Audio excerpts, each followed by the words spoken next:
meus amigos, sejam muito bem-vindos. Estamos iniciando mais um podcast Conexão com Deus, juntamente com Estação Gospel.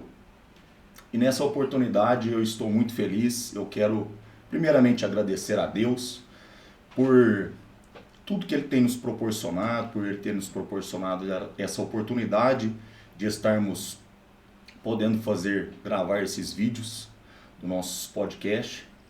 Eu quero também agradecer aqui a todos os ouvintes que têm nos ouvido, que têm nos visto, que têm assistido os nossos vídeos e também têm compartilhado. Que Deus continue te abençoando em nome de Jesus. Também quero aqui agradecer, não posso deixar de agradecer aquela que tem feito nossos vídeos, né? Tem feito as edições. Muito obrigado, Ana Clara. Deus continue te abençoando grandiosamente. Muito obrigado. Quero também agradecer ao Dr. Theo Maia por ter abrido essa oportunidade para nós estarmos aqui. Hoje nós vamos tratar um tema que se chama Caminhos de Cura e Traumas Antigos e a Jornada Espiritual. E para este tema, irmãos, eu convidei aqui alguém que tem muita experiência nessa área. Meu amigo pastor Israel Magnani está aqui conosco. Pastor Israel. Tudo bem, querido? Muito prazer, é um prazer imenso estar com vocês aqui. Obrigado pela oportunidade, pelo convite. É uma honra, né? Falar um pouquinho daquilo que a gente tem vivido como experiência. E para mim é um privilégio muito grande. Deixa o trem rolar. Maravilha, pastor. Glórias a Deus. Estou muito feliz, viu, Obrigado. pastor? O senhor ter aceitado o nosso convite, de podermos estar aqui, bater um papo legal, né? E eu acredito que Deus vai falar grandiosamente conosco e também com o nosso público. Amém? Amém, com certeza. Meu pastor, eu sei que o senhor tem um grande projeto, né? Eu acompanhei o senhor no Instagram e eu estava olhando lá. Como que é o nome desse projeto lá, pastor? É um nome meio diferente, né? É o problema do mineiro, né? Ele quer misturar o inglês com o português. Aí a gente criou o projeto chamado Projeto School, que é escola em inglês, porque sofro tanto. E aqui eu acredito, Michael, que eu sou a pessoa que mais faço perguntas para Deus. Eu sou um cara completamente apaixonado pela palavra porquê. Então, por eu me identificar muito com ela, e a gente teve a ideia de, quando nasceu esse projeto, de usar esse tema, né? Escola, por que sofro tanto? E esse é o princípio do projeto. Pastor, o senhor é psicanalista, é isso mesmo? Tenho a formação psicanalista e comecei agora a fazer assistência social, também para adquirir um pouco mais de conhecimento. Entendi. E, pastor, há quanto tempo que o senhor vem com esse projeto? Esse projeto nasceu no coração do senhor antes do senhor começar a fazer essa faculdade, ou esse projeto surgiu depois da faculdade? E antes da faculdade ou depois da faculdade o senhor se converteu ao evangelho? Quanto tempo foi? Então, pela misericórdia de Deus, eu sou neto de pastor, filho de pastor. Então, toda a minha vida eu me vejo dentro de uma igreja. Graças a Deus, pela misericórdia de Deus, não saí da presença do Senhor. Temos os altos e baixos, mas toda a vida na presença do Senhor. E eu aprendi um princípio, né? Tem um ditado popular que diz que a condição faz o homem. E realmente, ela faz o homem de uma tal forma. Eu, aproximadamente no ano de 2015 para 2016, eu passei por um dos períodos mais difíceis da minha vida, que foi uma fase de depressão. E antigamente eu associava a depressão, vou generalizar não, mas a maioria do ser humano, ele se acha capaz de fazer uma autoanálise sobre a depressão, porque todo mundo intitula ela como frescura, falta de fazer, falta de lavar uma louça, mas o mais polêmico é dizer sim que ela é falta de Deus. E eu sempre falo, Mike, que o sistema religioso ele planta isso na cabeça das pessoas por conta de acreditar que você está passando por um período depressivo porque você não é uma pessoa de oração. Você está passando um período depressivo porque Deus está tratando com você. Você está passando um período depressivo porque você não tem relacionamento com Deus. E eu tinha essa metodologia comigo. Assim, só para você entender o tanto que eu tinha, quando eu tinha 14 para 15 anos, eu tinha, sabe aquela amizade perfeita que você tem um amigo, que você apertava a campainha da casa dele de alguém Sim, que saía correndo, aquela amizade claro. top. Eu tinha um amigo desse, a gente chamava ele de Gu, e o Gu ele era completamente apaixonado, tanto quanto eu, por servir pessoas. E com 14 para 15 anos de idade, a gente começou a fazer um trabalho dentro de um projeto que chamava Plan Casa da Criança, na cidade, em Guaxupé. E através desse projeto, o Gu começou a se fantasiar de palhaço, colocar perna de pau. E dentro dessa instituição havia crianças que os pais não tinham condição, a justiça tirava. Então essas crianças eram totalmente crianças carentes. Então toda semana o Gu estava lá fazendo esse trabalho. E de repente ele caiu no quadro clínico depressivo. E quando ele passa por esse quadro complicado de depressão, ele, sem conseguir encontrar respostas para o que fazer, procurou uma ajuda médica, e a ajuda médica diagnosticou que ele estava com um quadro depressivo. E quando ele procurou os demais amigos, todo mundo, os especialistas na área, achou que era falta de voltar a jogar bola, falta de brincar, falta de fazer qualquer outra coisa, mas que essa doença não existia. Consequentemente, a gente perdeu esse amigo. Infelizmente, ele veio tirar a própria vida. E isso foi uma virada de chave na minha mente, por conta de que eu poderia ter feito muito mais e eu não fiz. Logo depois, um bom período depois, foi onde eu entrei no quadro depressivo. Passei por um processo muito complicado, principalmente num período em que a minha esposa estava grávida, na sua segunda gestação, e era meu sonho ser pai novamente. E ela sofreu um aborto instantâneo no 3º mês.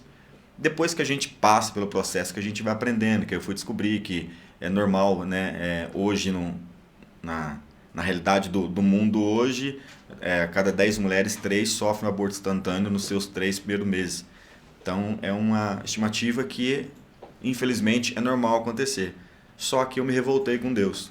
Eu costumo dizer que foi um dos piores momentos da minha vida, porque quando minha esposa estava no banheiro, infelizmente passando por esse processo, eu peguei uma sacolinha e comecei a juntar aquele processo que ela estava passando do aborto, e ela olhou para mim e perguntou para mim se eu ia jogar o nosso filho fora. Então eu peguei toda aquela situação horrível, coloquei dentro de uma sacolinha e saí do lado de fora, e do lado de fora de casa tem uma árvore, e era uma praça. Pensa num cara que urrou com Deus. Meu Deus. Eu gritei com ele, pedi que ele descesse, pedi que ele falasse comigo, que eu disse para ele que ele não era pai, porque pai de verdade não faria aquilo. E a única coisa que eu queria é apenas que ele falasse comigo, só isso. Eu falei para ele, só queria que o senhor viesse aqui. E por incrível que pareça, ele falou comigo. Falasse comigo, me desse uma luz. Só. E ele só falou assim para mim, porque assim, nesse momento a gente... você fica transtornada, chão, né? você perde tudo, você só quer respostas, né? E a resposta dele foi o silêncio. E nesse silêncio foi onde eu entrei no quadro clínico depressivo. Foi um dos piores momentos da minha vida, foram 6 meses de batalha muito intensa. E todo santo dia eu perguntava para Deus por quê. Por que eu perguntava para Deus por quê? Porque eu tinha consciência que pelo fato de eu estar na igreja, eu ser cristão, eu não poderia passar por isso. Não concordava, não aceitava. Eu não é justo. É o argumento que eu trazia para Deus. Não é justo eu passar por isso, porque de tudo que eu vivi, abri mão das coisas do mundo, nunca me envolvi com droga, nunca me envolvi com bebida, sempre na igreja, para poder passar um quadro desse, onde você fica pedindo resposta, você não tem. E todas as vezes eu queria resposta e nunca, ou até um certo período, eu não obtive essa resposta da parte de Deus. E eu lembro que nesse dia, diante desse jardim, eu comecei a dar um murro numa árvore e falando para ele que eu queria que ele fosse ali. Só para ele falar comigo por que ele estava fazendo isso. E realmente expressei minha parte humana, disse que ele não era pai, que pai de verdade não permitia o filho passar por isso, sabendo que era o meu sonho. E o cenário que eu deixei minha esposa dentro de casa, né? Nesse processo, quando eu entrei nesse quadro clínico depressivo, a gente fez um trabalho na igreja, e nesse trabalho a gente teve a ideia, vamos fazer um trabalho para os jovens, mas vamos tentar fazer algo diferente, porque era o congresso dos jovens, e a gente estava cansado de fazer aquele tradicional congresso, aquela festa para os jovens.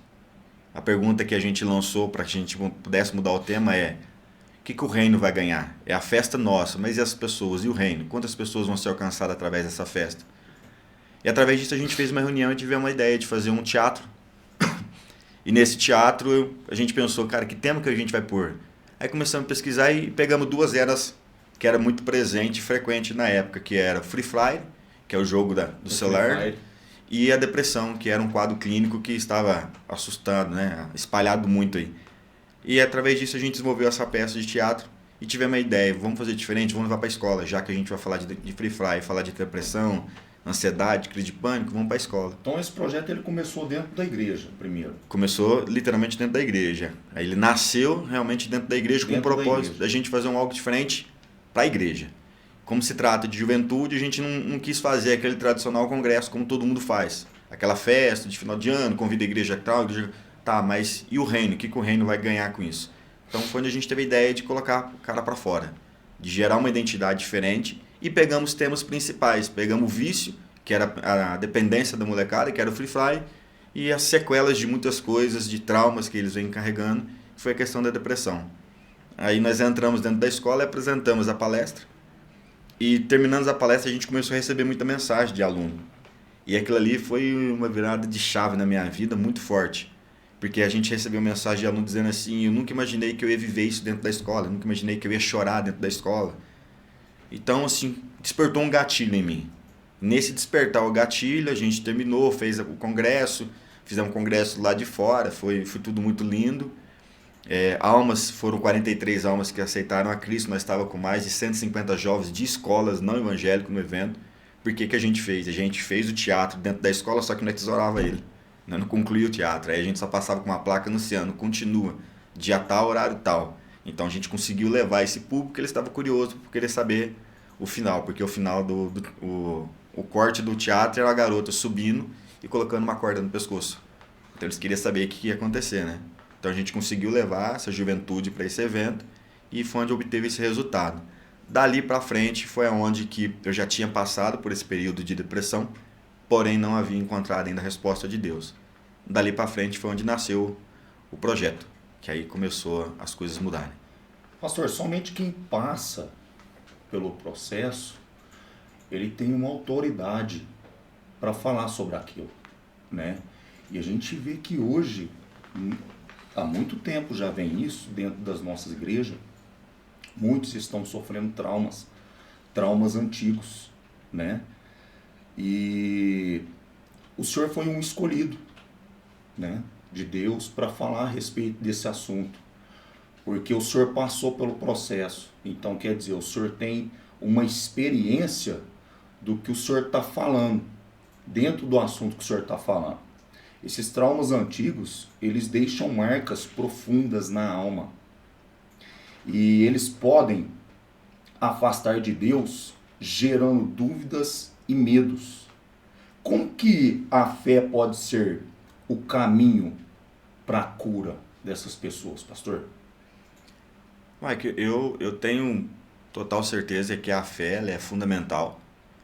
Eu tenho até uma dificuldade muitas das vezes quando eu vou falar sobre isso, porque eu tive uma experiência que foi muito proveitosa para mim no período depressivo, que automaticamente você passa por um clínico geral para entender o porquê que você está tendo palpitações, porquê que teu coração está disparado, porquê que tua mão está suando, porquê que você está passando por alguns sintomas. Aí então você passa pelo clínico geral, o clínico geral vai fazer um check-up você. Aí foi feito check-up em mim, aí o clínico chegou à conclusão de que, graças a Deus, relacionado a situações do coração, pressão, essas coisas, eu não tinha nada. Então, a minha doença estava associada a um quadro clínico depressivo. Então, ele me encaminhou para um psicólogo.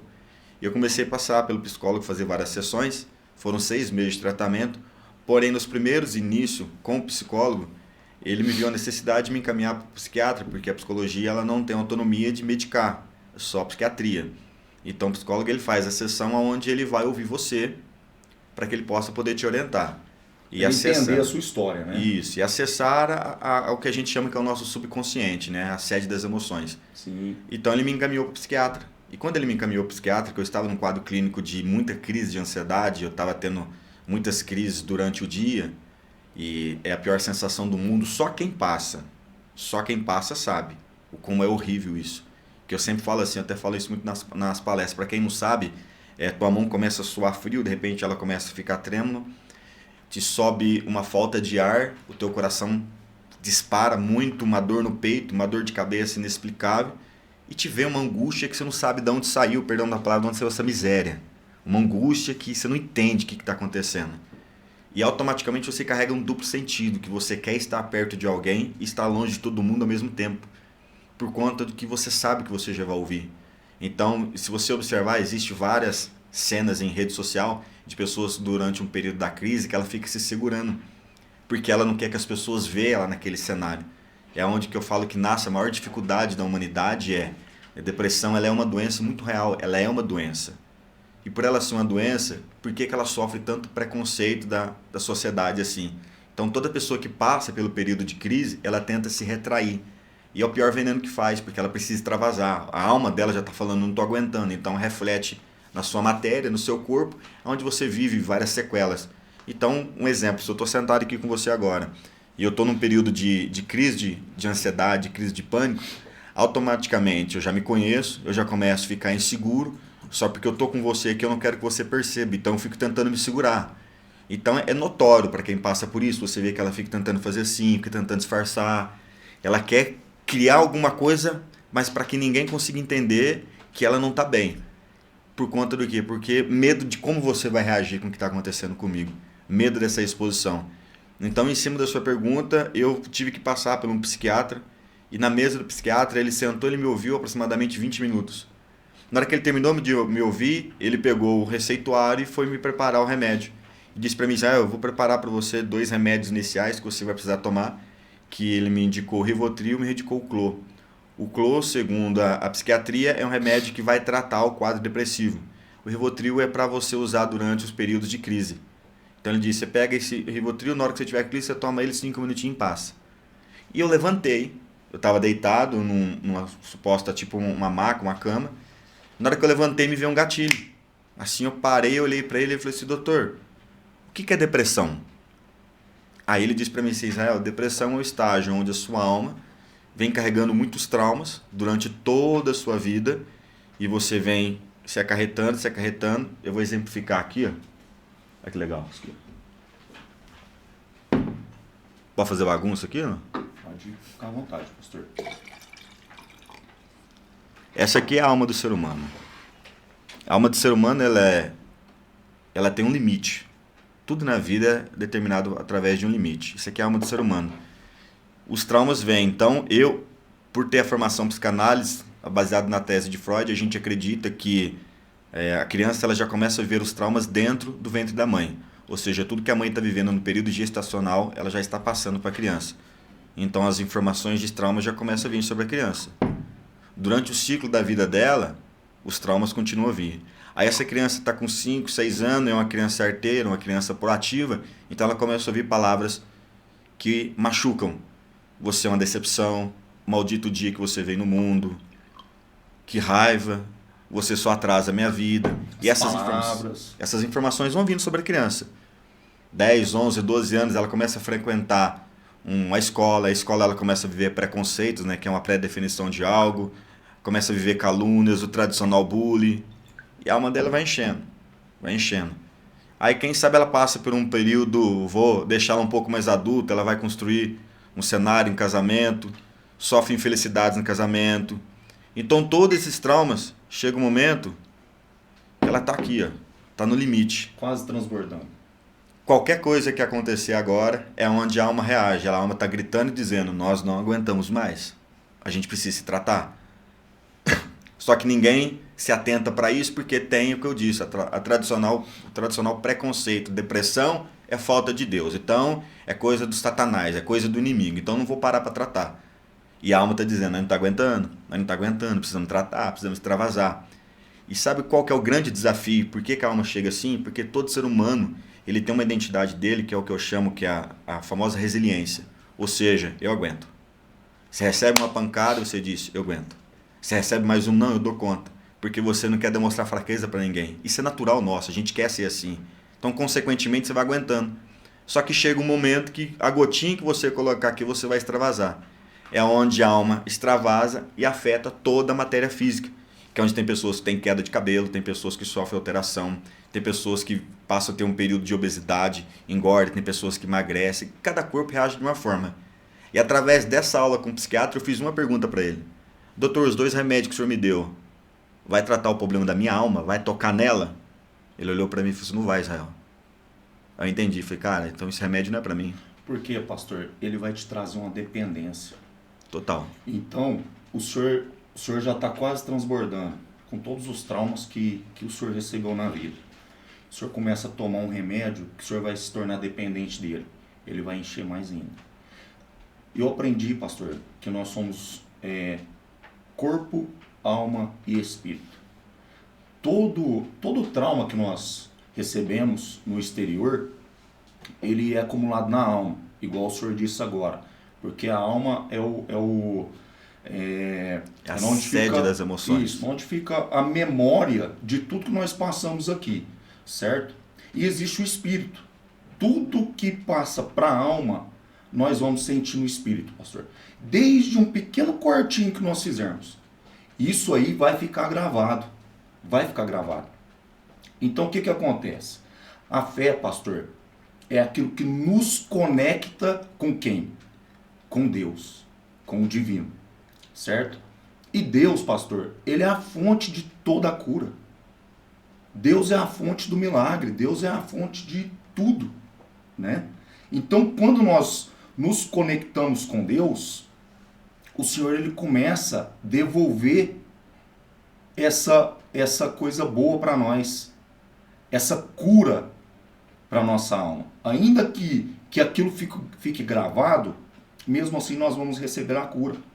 Ela nos lembra que nós não estamos sozinhos, que nós temos um ser superior, porque Deus, pastor, é o grande curador. Então Deus, eu aprendi que Deus, quando nós nos conectamos verdadeiramente com Deus, através da nossa fé, o Senhor ele começa a curar, a tratar essa ferida que às vezes está aberta, esse trauma que às vezes está aberto. Não é isso, pastor? Então aí a gente vai começando a voltar igual o senhor. O senhor passou por esse trauma. Não foi isso mesmo? Foi. O senhor passou por um momento muito difícil, igual o senhor falou, pela depressão. Como o senhor se sente hoje, tendo essa força que vem de Deus para a sua vida? Hoje o que eu posso associar de tudo que eu vivi, que nesse período, quando eu entendi, que a gente chama a tradicional metanoia, né, aquela mudança de mente, virou a chave, eu entendi, cara, o remédio não vai tratar onde está o problema. O remédio vai mascarar o sistema. Ele vai enganar minha matéria. Na hora que passar o efeito do remédio, volta as coisas normal, aí eu vou e tomo ele de novo. Então, assim, deixar bem claro que eu não sou contra a psiquiatria, tá? Porque existe quadro clínicos, existe esquizofrenia, existe vários fatores. Sim. Na minha vida, eu escolhi viver pela fé. Acreditar que eu poderia passar por esse processo dependendo exclusivamente de Deus, porque eu entendi comigo e analisei. Se é uma doença que afetou a minha alma, eu vou atrás do especialista da alma. E nada melhor do que o doce amigo Espírito Santo. Que a função dele é esse, né? Nos confortar, nos consolar. Que é o que o Senhor Jesus nos deixou como nosso consolador. Com certeza, é o que nos mantém de pé. Então eu acreditei, o meu antigo pastor dizia assim, Israel, você acredita e pega, ou você duvida e larga. Eu escolhi acreditar e pegar. Acreditei, peguei, foram 6 meses de muita experiência, bem complicado na minha vida, por conta que a gente, na hora do desespero, a gente quer partir pro remédio. Até o dia que eu tomei a decisão, vou jogar isso fora, não vou fazer disso da minha vida, porque eu estava essa dependência, acreditando que na hora das crises eu poderia tomar ele. Então, graças a Deus, eu consegui passar por esse processo. Porém, por eu ter passado por esse processo, depois que a gente ter ido dentro das escolas, foi onde nasceu a sede de poder fazer alguma coisa. Aí quando eu estou na minha primeira palestra dentro de uma escola com 700 alunos, na hora que terminou, que foi toda aquela comoção, os alunos chorando, se abraçando, aí eu obtive a resposta que eu havia tido com Deus há quase 6 anos atrás, que é onde ele respondeu, Israel só tem capacidade de falar da dor que um dia passou por ela. Ou seja, você só está de pé aqui hoje tratando disso porque você experimentou. Porque eu aprendi um princípio que diz assim, quando você tiver visão, você não vai ter recurso. E quando você tiver recurso, você não vai ter visão. Então, qual que é o método que Deus trabalha com a gente? Ele sempre vai te dar para você uma visão quando você não tem o recurso. Para que através daquele cenário, você construa o propósito. Agora, quando você tem recurso, você entra na zona do conforto. Então, eu só entrei dentro de uma escola hoje, que nós estamos aí com mais de 250 palestras, com mais de 80 mil alunos, porque eu fui e vivi um quadro clínico e sei realmente, quando alguém me procura para falar assim, tá doendo, eu vou falar para ele que eu sei, que realmente dói. Agora antes não. Antes eu não fui o abraço pro meu amigo quando ele precisou, porque eu não sabia que era isso, então eu achava que era frescura. Então a fé, ela é a base fundamental, foi a base na minha vida. E eu sempre digo assim, Marco, todo propósito de Deus ele está estabelecido em um princípio, baseado no quê? O que compete a Deus é milagre, ele faz. O que compete a você é decisão, você faz. Então, o que cabe ao ser humano? Passa por um período depressivo, um período complicado. Exercício físico é crucial, é fundamental. Deus não vai descer aqui para falar para você, eu vou ser seu coach, seu personal. Depende de você ter essa atividade, ter essa rotina diferente. É uma válvula de escape, pastor. Com certeza, porque você está extravasando. Eu hoje, pastor, eu treino. Eu vou para academia, eu treino. Mas não para manter, para ficar forte, né? Às vezes a gente até fica, né? Por quê? Porque você tá ali todo dia. Tá treinando, tá todo dia ali. Mas para mim, pastor, é uma válvula de escape. É uma válvula de escape. Eu trabalho em 2 períodos de trabalho, em 2 empresas, cada uma com um período diferente. Então, de uns 5 anos para cá, eu venho trabalhando desse jeito. Então, às vezes você chega em casa estressado, tá quase explodindo. Então, o que acontece? A gente tem que ter uma válvula de escape, pastor. Então, essa válvula de escape, eu uso também a leitura da palavra, a oração, né? Mas, às vezes, a gente precisa cuidar do corpo e eu aproveito isso.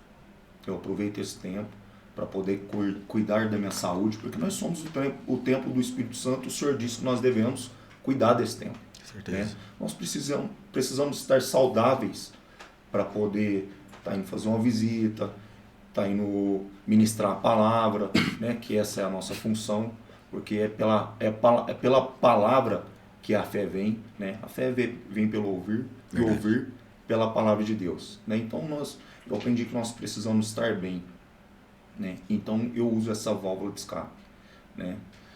Muitos têm outro tipo, né, de válvula de escape.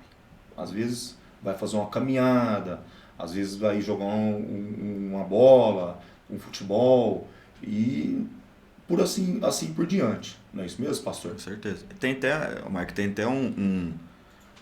uma tese que eu acho que não tenho certeza que ela é muito fundamental, que tem um missionário escocês que ele morreu com uma morte bem precoce, com 29 anos de idade, e no leito do hospital dele ele faz uma conclusão escrevendo um livro. E nessa conclusão ele diz uma frase, que essa frase ficou muito famosa, que ele diz assim: Deus me deu uma missão e um cavalo, porém eu matei o cavalo. É até a tese que eu uso muito hoje nas minhas redes sociais, e quando eu vou ir para academia eu falo pessoal, eu tô indo cuidar do cavalo. E tem gente que acaba ouvindo e fica sem entender, mas cuidar do cavalo, porque esse missionário diz, né? Deus deu uma missão para ele e deu um cavalo, porém eu matei o cavalo. Ou seja, Deus deu uma missão para o Maico e deu um cavalo que é o corpo. É o que vai conduzir para você chegar até a missão. Sim. Aí a pergunta é, de que maneira que você está cuidando desse cavalo? Ele está sendo prioridade, porque se você não estiver bem fisicamente preparado, esse cavalo não vai estar pronto para ir para uma batalha, para ir para uma guerra. Então, isso aí eu aprendi com o Luciano Subirá, que viveu essa metanoia também, que saiu de uma fase de obesidade, começou a cuidar do corpo, porque é um missionário escocês com 29 anos de idade, com a morte precoce, porque não cuidou do corpo, deixou bem claro, Deus me deu uma missão, um ótimo missionário, mas eu não cuidei do cavalo. Então, por mais que você tenha um chamado, por mais que você tenha um ministério, e Deus tem uma promessa de uma missão na sua vida, se você não cuidar do cavalo, não tem como colocar a culpa em Deus. Esqueceu do corpo, esqueceu da saúde, né, é o pastor? Principal. Pensou somente em fazer pelos outros, mas o principal que era ele. Porque eu aprendi que primeiro nós temos que ganhar nós. Com certeza. Né? Como que eu vou pregar a palavra de Deus para muitos se eu estou perdendo a minha alma? O próprio Jesus disse isso. Verdade. Não adianta ganhar o mundo inteiro e perder a sua alma. Com certeza. É mesmo, pastor? Pastor, fala mais sobre o projeto do senhor, é School, né? Projeto School. School. Pastor, como esse projeto ele ajuda as pessoas a superar os traumas? Rapaz, vamos dizer assim que ele é bem complexo, porque as palestras são muito emocionantes, quem acompanha na rede social vai ver. O senhor é psicanalista, né? Sou psicanalista. O senhor usa essa psicanalia junto com a fé? O senhor une os dois para poder fazer esse projeto? Porém, eu tenho que ser muito cauteloso dentro da escola, porque nós temos o Estado, né, que ele é laico. Então, Sim. Lá dentro eu não posso vender a bandeira da fé. Posso falar de Jesus, posso falar de Deus, mas eu não posso vender a bandeira da fé, que é solução para você é a minha igreja, é a minha identidade, é a minha religião. Essa eu não posso.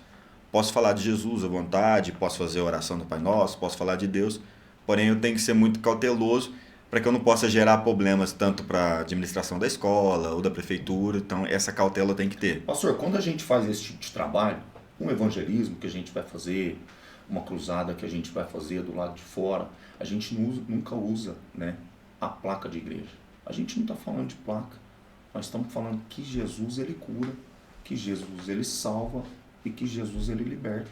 Com certeza. E que ele pode transformar. Então acredito que essa união é bem-vinda. Com certeza.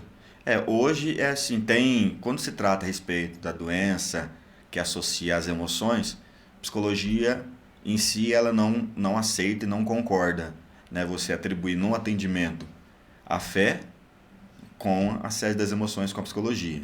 Ela não aceita. Psicanálise já é muito bem-vinda, por isso que eu optei pela psicanálise.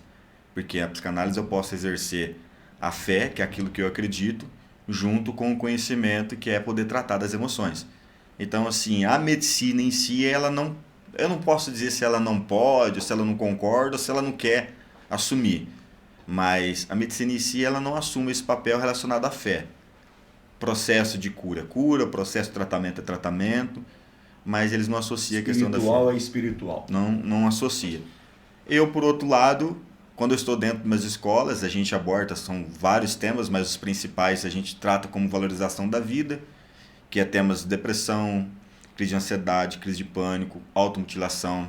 Falamos a respeito do abuso, que nós estamos aí agora no mês de maio, que é a campanha nacional, né, do Maio Laranja, que é contra o abuso infantil. Então a gente fala muito a respeito da questão do abuso, o bullying. Agora a gente aumentou o tema, que agora a gente partiu para o cyberbullying, né, que agora modernizar o bullying já era complicado. Agora eles fizeram ficar pior ainda, que é o cyberbullying é quando trata as tradicional brincadeira através das redes sociais, as ofensas, tudo. Então criam páginas fakes e para ficar expondo o A e o B, principalmente dentro da escola tem muito isso. Então a gente fala sobre isso, sobre preconceito e principalmente sobre paternidade e maternidade. Então assim, quem vê as palestras, as pessoas, porque a gente só coloca corte, então as pessoas ficam muito curiosas. Porque o que está acontecendo? Porque só a maioria das cenas são pessoas chorando.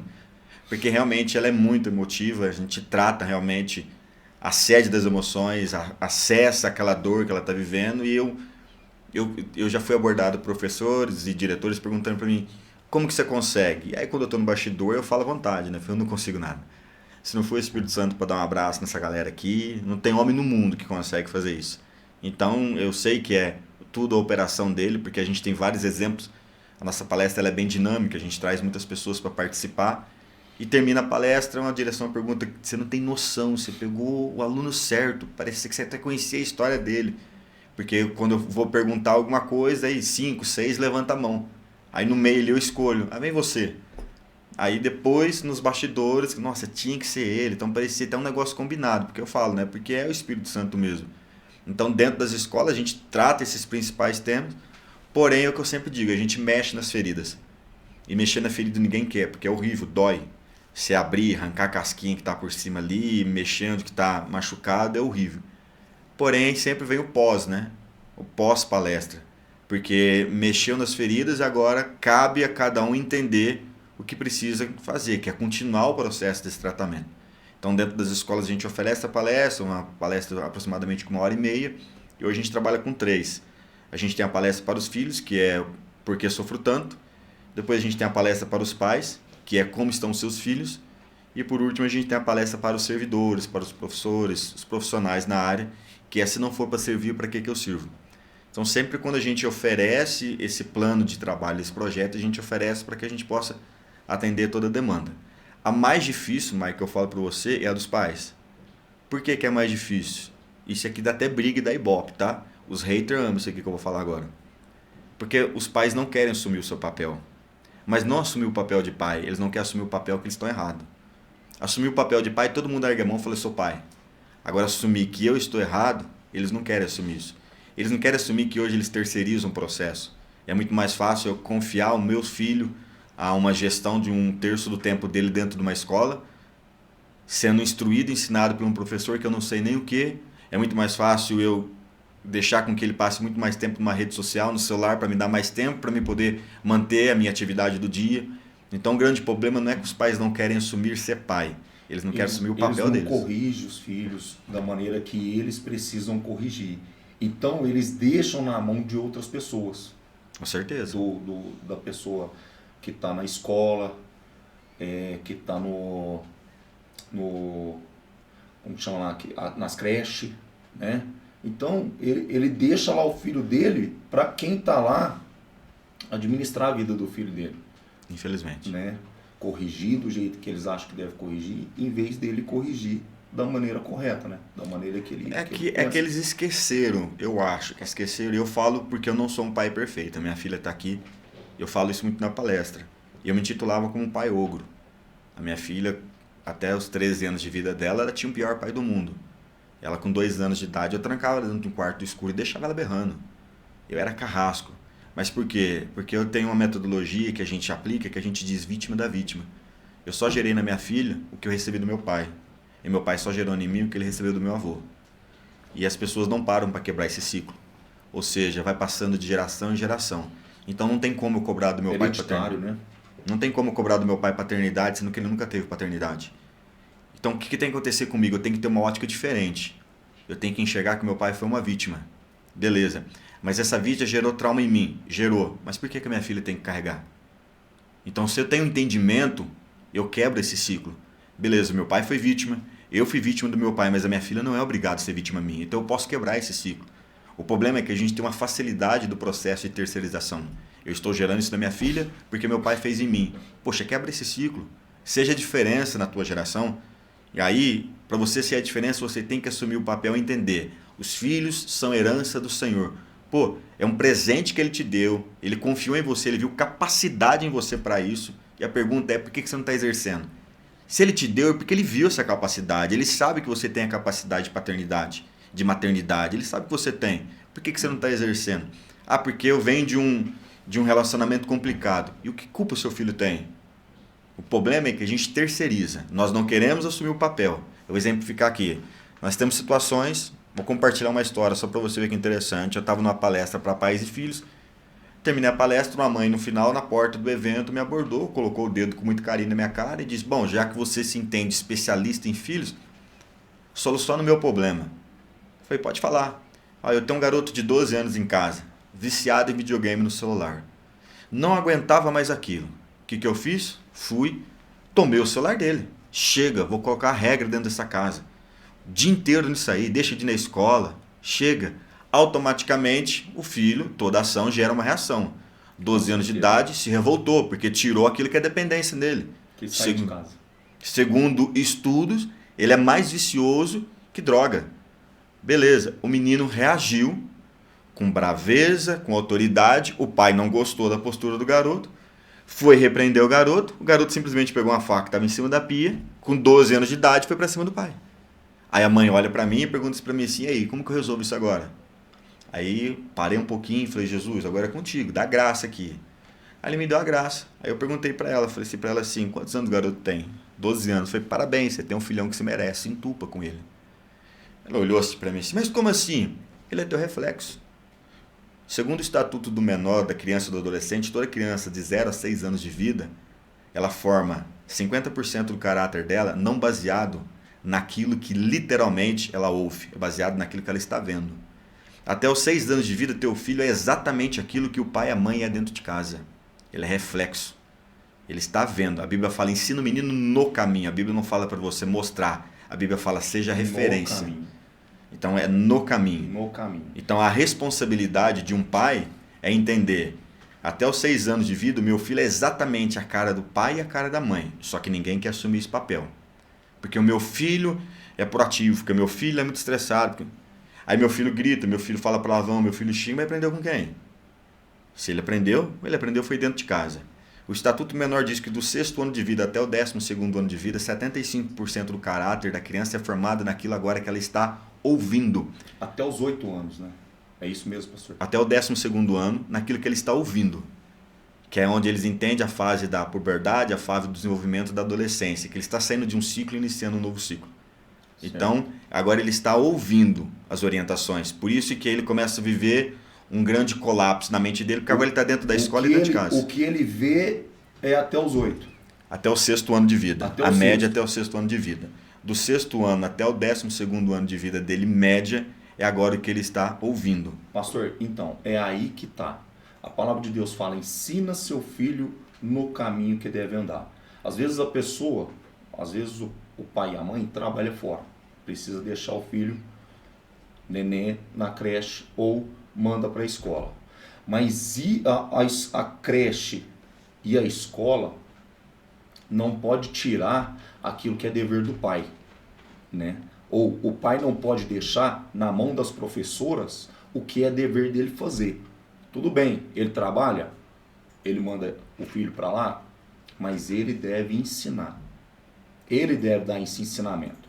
Ele deve ensinar conforme ele ouviu do pai, ou se o pai ouviu, né, da forma correta, que é pela palavra.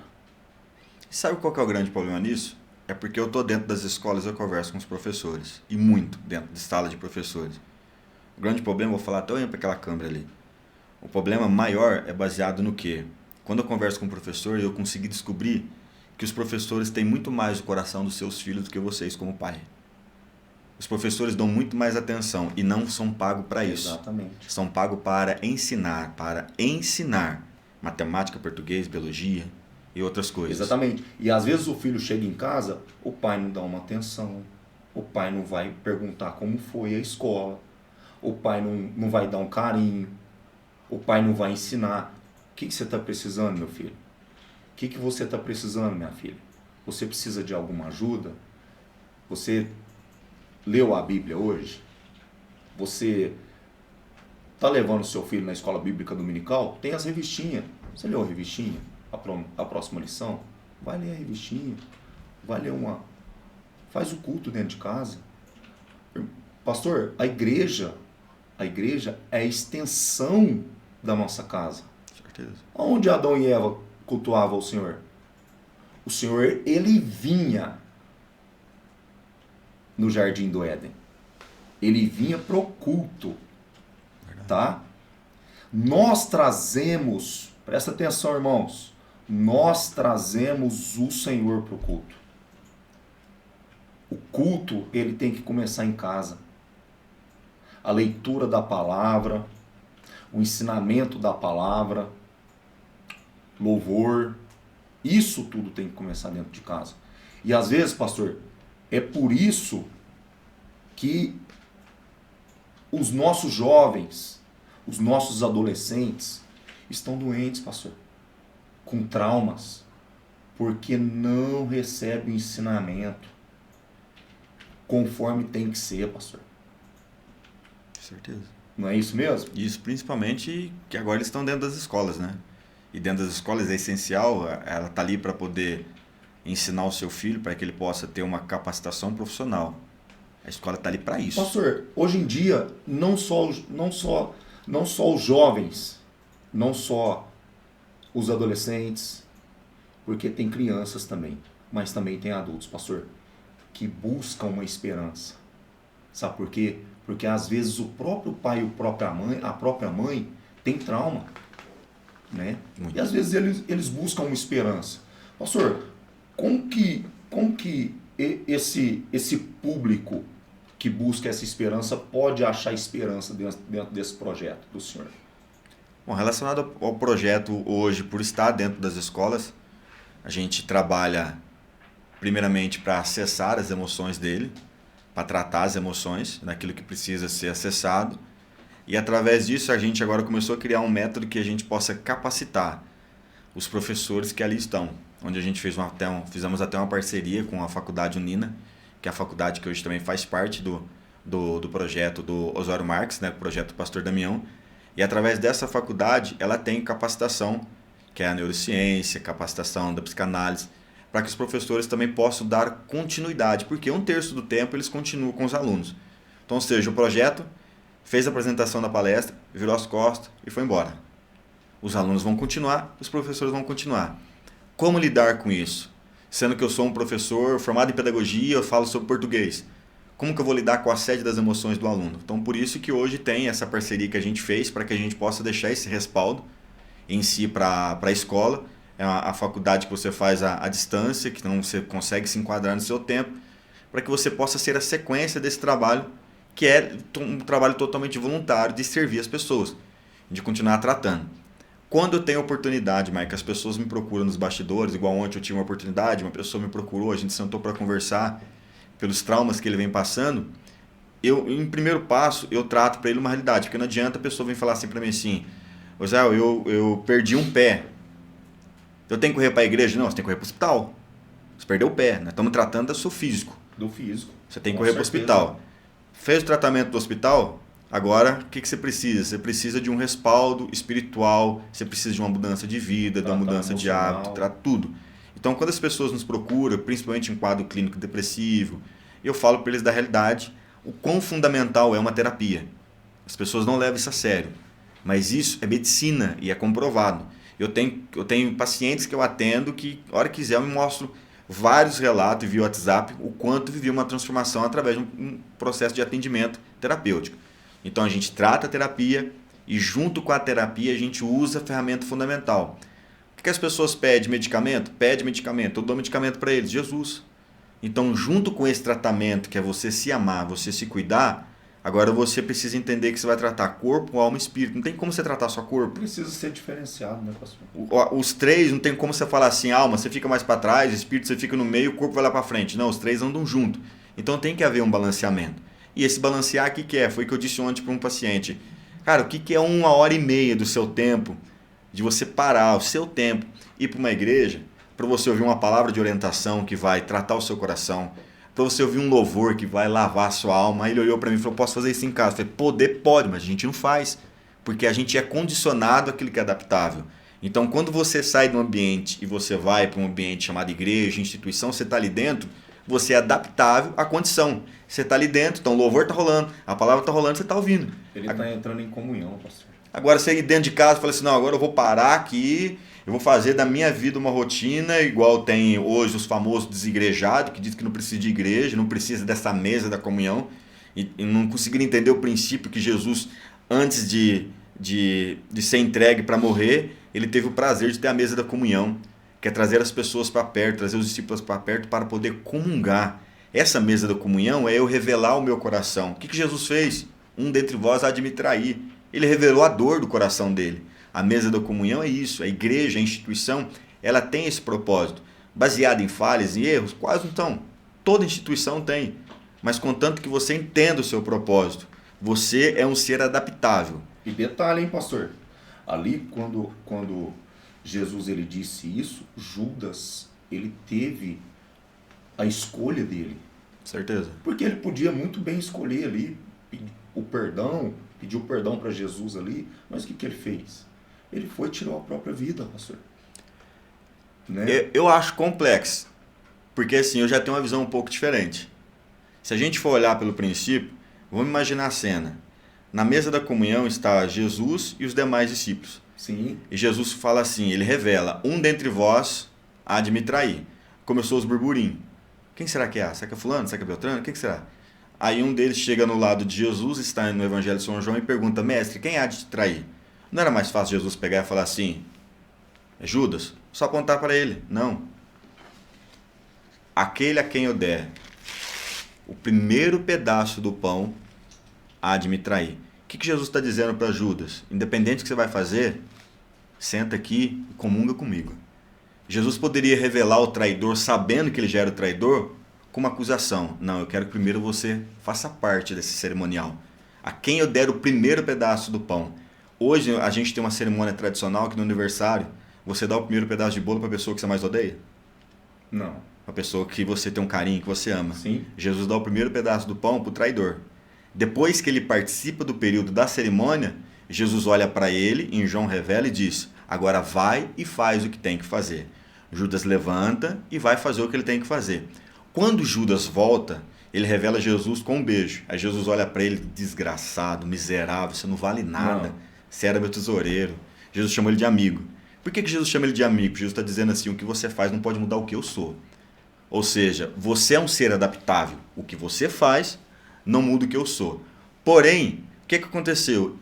Isso é minha tese, tá? Eu não acredito 100% fielmente na tese baseada em remorso. Eu acho muito complicado você conseguir analisar arrependimento com remorso. Eu acho muito particular. Então eu não consigo associar você como um ser de remorso. Ah, tá tendo remorso. Eu não posso. Eu acho isso muito pessoal de cada pessoa. E as pessoas, para ilustrar, deixar a história mais bonita, diz que Judas teve remorso. Eu vou ajudar todo mundo com essa tese. Beleza, Judas teve remorso. Só que o remorso dele, ele foi atrás de quem? Ele já foi dar um fim na vida dele ou ele foi buscar resposta? Ele saiu e foi atrás dos doutores da lei e disse, entreguei sangue inocente. Instituição, religião. Qual que era a função dela? Se eu tenho um cara que está arrependido, porque a atitude dele para devolver a moeda, ele arrependeu, caiu a ficha. Quem de nós nunca errou? Quem de nós nunca fez uma lambança e fala, cara, o que eu fiz? Deixa eu tentar consertar. Esse cara foi fazer isso. Ele chegou diante deles, devolveu as moedas, eu entreguei sangue inocente, caiu a ficha. O sistema religioso, se realmente vive o reino, traz cara para perto, abraça ele. Cara, espera só mais 3 dias, mas é lógico que não ia fazer isso. Eles queriam sentença para Jesus. Então, o que eu vejo hoje no cenário de Judas, eu não consigo associar hoje, olhar para Judas e dizer assim, cara, ele tinha um direito de escolha. Lógico que ele tinha, mas através da dor que ele sentiu, do arrependimento, ou como muitos gostam de dizer, remorso, ele foi atrás da religião e a religião não abraçou ele. Ele não recebeu um abraço de ninguém para poder dizer assim, ele havia recebido do mestre, ok, mas depois que veio o arrependimento, que eu acho que essa atitude de Jesus, chamá-lo de amigo, confrontou o coração dele de uma tal forma que, cara, o que eu fiz? Eu era tesoureiro desse cara, eu era amigo dele, eu traí ele e ele ainda me chama de amigo. Ele está dizendo para mim assim, o que você é para mim sempre vai ser meu amigo, independente do que você está fazendo aqui agora. Então eu acho que caiu a ficha, deixa eu tentar consertar. Mas por que não tentou consertar com Jesus? Porque ele acabou de ser preso, ele não teve mais acesso com Jesus.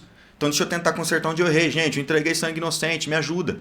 É como se você associasse hoje, pegasse uma pessoa que viveu no mundo do tráfico, no mundo da droga, fez só coisa errada e de repente ele tem um remorso ou uma mudança de chave, quer mudar de vida, vai numa instituição, bate na porta, gente, pisei na bola. O problema é seu, fião. Se vira, a vidinha é sua. E foi o que a instituição fez com ele. Então, bateram a porta na cara dele. Literalmente, pronto, esse cara já se matou, ele já estava morto por dentro. Aí ele terminou de se matar, não tem jeito para mim mesmo, porque eu fui atrás daqueles que é o doutores da lei que entendem e diz, entreguei sangue inocente e não recebi nenhum amparo de ninguém, tá acabado mesmo. Então hoje eu tenho uma preocupação muito grande que as pessoas me perguntam até questão de suicídio. Meu Deus, que vai ficar polêmico demais da conta. Israel, você acredita que a pessoa que tirou a própria vida, ela vai para o inferno? Rapaz, não acredito. Mas por que você não acredita? Porque eu não sei o que ela tem passado. Eu não sei o estágio. Existe pela medicina comprovado que existem cenários de suicídio que a pessoa fez involuntário, que ela nem sabe o que ela estava fazendo. Então como que eu vou associar que essa pessoa literalmente está para o inferno? Então o que compete a mim entender? Deixa essa decisão com Deus. Ah, Judas tirou... Vamos tornar isso aí mais... um pouquinho mais forte ainda. Polêmico. Mais polêmico.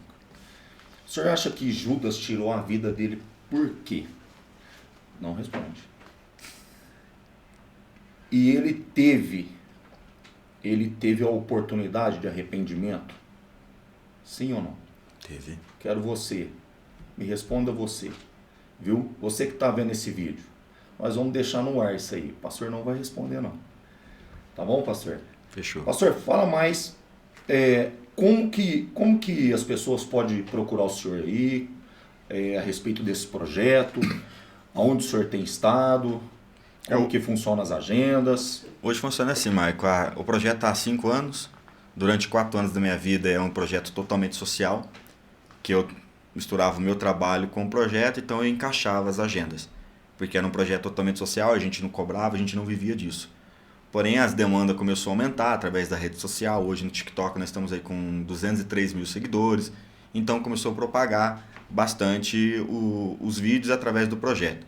Aí a gente teve uma decisão desse ano que iniciou de a gente fazer do projeto realmente um projeto sustentável que a gente possa atender todos os convites. O ano passado a gente recusou muitos convites porque eu trabalhava, então eu não conseguia conciliar tudo. Então a gente abriu mão dessa vida profissional para literalmente viver dessa obra e cumprir no projeto. A maioria das contratações hoje tem sido diretamente com a prefeitura, tanto a estadual quanto a escola municipal, que é um projeto que as prefeituras têm levado para dentro do município. E fora isso, tem relacionado a questão de empresas, que a gente já apresentou para empresas dentro de Franca, que aí cada um contrata de acordo com a necessidade. Hoje é um projeto que a gente tem uma van 100% personalizada pelo projeto. Hoje a gente tem uma equipe de 4 pessoas que acompanha todo, que é a parte de mídia, que é a parte de produção. Então são 4 famílias que são sustentadas pelo projeto. Então hoje, assim, através das redes sociais, a gente trabalha com todo amparado necessário. Ou, Zé, eu gostaria que o projeto viesse até a minha cidade. E, geralmente é por contratação por prefeitura, mas fica aberto. A gente fala por prefeitura porque existe verba para isso. E a verba muito acessível, porque hoje o projeto está 100% legalizado, tem emissão de nota fiscal, todos os parâmetros necessários, ele está dentro do padrão. Então a gente fala que é mais fácil para que possa gerar recurso. Porque uma van que é quase R$6 o litro do diesel para deslocar, são 4 pessoas para dormir, para poder comer, e juntamente são pessoas que estão trabalhando por isso. Então, assim, é caro? Não, não é caro. Só para você ter noção quão barato é, o último orçamento que nós fizemos deu em média R$7 por aluno. O orçamento deu R$7 por aluno. Hoje, para você levar um filho teu no circo para ficar 1h30 lá, você vai pagar R$25, R$30. Então, 1h30 de palestra hoje para a prefeitura está ficando em média, dependendo da demanda de alunos. Então esse projeto é tudo direto pela prefeitura? Isso, é aberto para quem quiser convidar. A gente fala muito pela prefeitura porque é onde existe o recurso mais acessível, porque eles têm a verba para isso, que geralmente ou ela vem da educação ou ela vem da saúde, e muitas das vezes da assistência social. Então eles recebem verba para isso, que é para que possa haver capacitação e preparação, tanto saúde mental quanto a saúde física. Então as verbas mais fáceis são essas. O senhor já teve em 3 estados, pastor, é isso mesmo? Isso, a gente teve em 3 estados brasileiros, porém o mais forte tem sido o estado de São Paulo.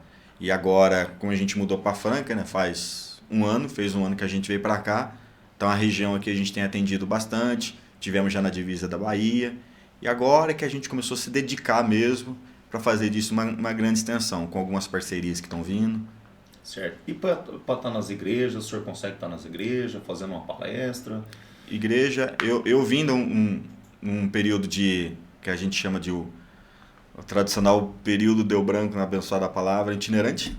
Sim. Então, eu fiz um período da minha vida que eu vivia na itinerância e hoje eu sou um palestrante.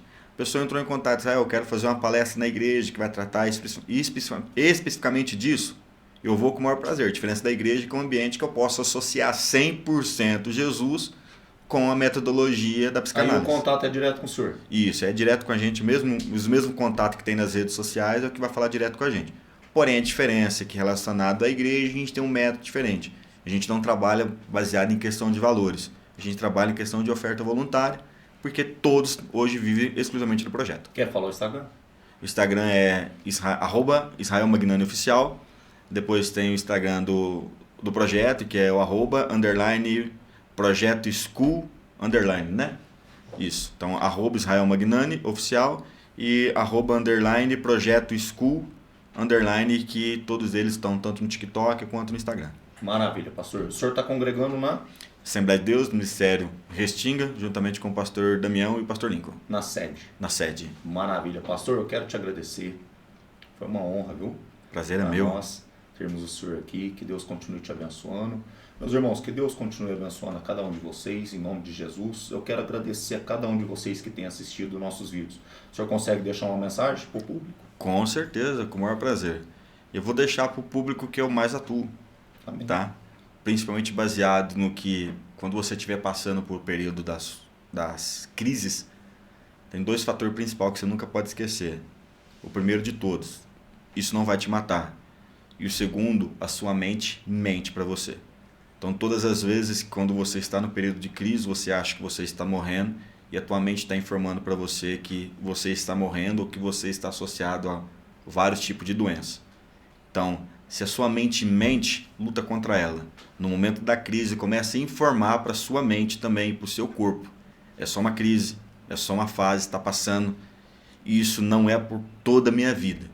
E a melhor maneira de você entender é uma frase que eu sempre digo: não é justo você associar o seu momento com toda a sua história. Ele é só um momento, vai passar. Então não permita que você defina toda a sua história por este momento. A sua mente mente e isso não vai te matar. E Deus abençoe e busque a Deus, que no final é tudo prazeroso. Amém. Amém.